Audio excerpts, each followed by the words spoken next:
Thank you, Kaja. And first of all, thanks to you and thank you to Teresa Lazaro for being the excellent moderators of this panel. It is a very ungrateful task to summarize an excellent discussion of 1.5 hours in 4 minutes. So I'm going to do, not going to do good to your statements because it was a very, very rich discussion. But let me try and summarize the global outcomes. First of all, although we might be far apart geographically, I think it was very clear from the discussion that our security and the security challenges that we face are very much interlinked. We might have differences in the acute challenges that we face. The impact of, for example, climate change might be different in some regions in the Indo-Pacific than it is here.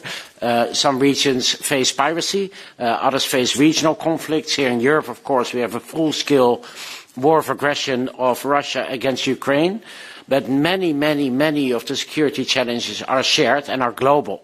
If we think about economic security challenges, we think about cyber threats, if we think about the threats to our critical maritime infrastructure, to the freedom of navigation, the use of force by authoritarian regimes and using, for example, means like water or food supply as weapons, the nuclear mass proliferation, and I could go on for on and on. But the conclusion was that actually we all face the same challenges and we all see the same solutions. We all rely on the rules-based international order with the UN Charter at its heart. And however imperfect the UN might be, and most of us were in favor of stimulating reforms to the multilateral framework, it is the best system that we have. And it's the only system that guarantees that nations, small and large, are being subject to the same rules and to preserve free trade, open communication lines, and a fair world for all.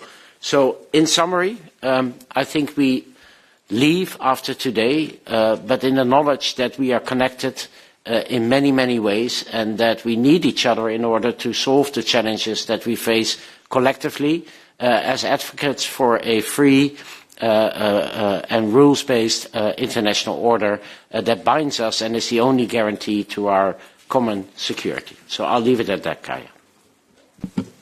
Thank you very much. And now I give the floor to the Foreign Minister of Slovenia, Tanja Fajon, for giving an overview of the shared prosperity, economic security and digital connectivity roundtable. Please, Tanja.